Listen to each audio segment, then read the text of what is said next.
Good morning class. आज हम economic activity के बारे में पढ़ेंगे। इकोनॉमिक एक्टिविटी वो ह्यूमन एक्टिविटी में दो एक्टिविटी आती हैं, इकोनॉमिक नॉन इकोनॉमिक। जो पैसे कमाने के लिए की जाती है वो इकोनॉमिक, जो पैसे कमाने के लिए नहीं की जाती non economic. Teacher teaching in a school economic activity, teacher teaching in a house as her child, it's non economic activity. अब आता है बिजनेस का कॉन्सेप्ट। बिजनेस क्या होती है? बिजनेस वो एक्टिविटी होती है where we purchase and sales of good and services and earning a profit, satisfies the human need in a society. Business में दो मोटिव होते हैं, प्रॉफिट मोटिव फर्स्ट, सेकंड होता है सोशल सर्विस।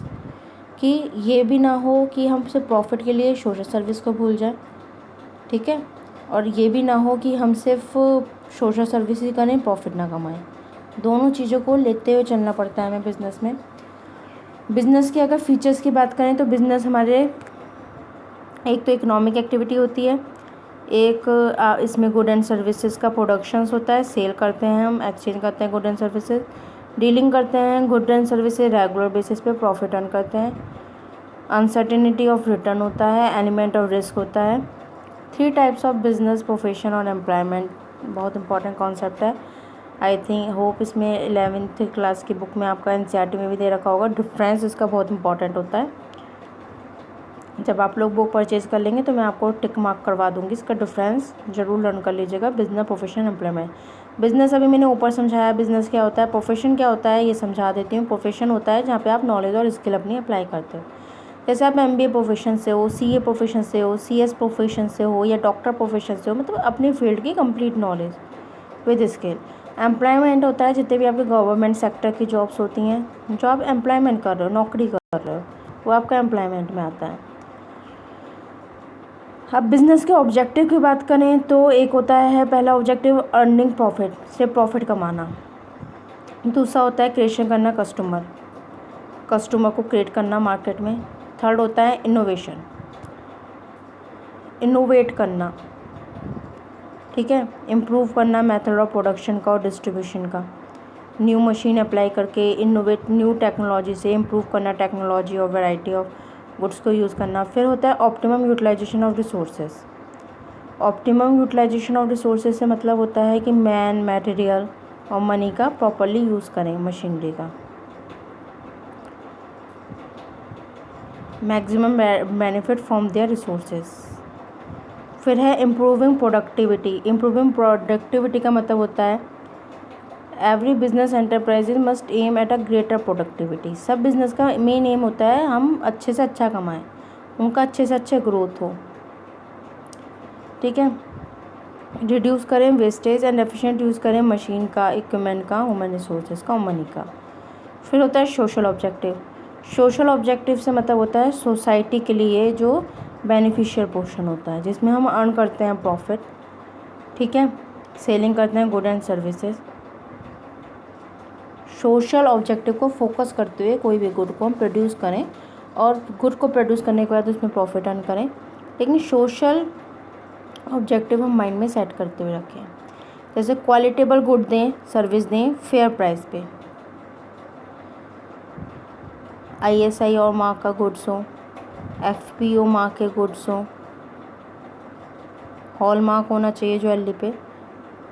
एंटी सोशल्स और unfair trade practice को हम avoid करें, मतलब जो जितनी भी आपकी ऐसी ट्रेड प्रैक्टिस होती हैं जो आपके लिए सही नहीं है, आपको मिसलीड कर रही है, मिसगाइड कर रही है या एक्सप्लॉइट कर रही है, उन ट्रेड प्रैक्टिस को हमें अवॉइड कर देना चाहिए। Generation of employment. Generation of employment में क्या है कि एम्प्लॉयमेंट जनरेट करा जाए। More people living in a country, कुछ हैंडीकैप भी होते हैं, कुछ डिसेबल पीपल भी होते हैं, वो उन्हें क्या चाहिए होती है, एक्स्ट्रा केयर चाहिए होती है, ठीक है। एम्प्लॉयमेंट आजकल के टाइम में एक बिग प्रॉब्लम हो रहा है सोसाइटी की। बिजनेसमैन जो है वो एम्प्लॉयमेंट करते हैं more and more people living in a country. Business should provide employment more and more people living in a country, मतलब जितने भी आपके पर्सन्स हैं उन्हें बिजनेस, जैसे एक अकाउंटेंट की जॉब होती है, एक टैक्स मैनेजमेंट की जॉब होती है। अगर आप कोई भी बिज़नेस सेटअप करने बैठ जाओ तो उसमें बहुत सारे पर्सन्स को आप जॉब दोगे, एम्प्लॉयमेंट दोगे। दूसरा है एम्प्लॉयमेंट वेलफेयर, तीसरा है कम्युनिटी सर्विस। अब रोल ऑफ बिज़नेस की बात करें तो बिज़नेस का जो रोल है वो लॉन्ग सर्वाइवल के लिए होता है, ग्रोथ एंड एक्सपेंशन के लिए होता है, इंक्रीज़ करता है एफिशिएंसी। अब नेक्स्ट टॉपिक आता है इंडस्ट्री। 3 टाइप ऑफ इंडस्ट्री होती है, प्राइमरी, सेकेंडरी और टर्शरी। प्राइमरी में एक्सट्रैक्टिव और जेनेटिक आती हैं, सेकेंडरी में manufacturing, analytic and processing and synthetic and assembling आती है, टर्शरी में आपके जितने भी बैंकिंग, इंश्योरेंस, इनसे रिगार्डिंग आती है। ये मैं आपको एक्सप्लेन इसलिए नहीं कर रही हूँ, क्लियर इसलिए नहीं कर रही हूँ, पहले आप रीड आउट करके देखिए, नोट्स इतने ईजी हैं, आपको खुद ही अंडरस्टैंड हो जाएगा। अगर नहीं होता तो हम इसकी लाइव क्लास जब करेंगे तब हम क्लियर कर लेंगे। अब आता है कॉमर्स। कॉमर्स क्या है? कॉमर्स वो एक्टिविटी होती है which are concerned with the transfer of goods and services from the producer to the consumers। इसमें वो एक्टिविटी होती है जो नेसेसरी मेंटेन होती है free flow of good and services से।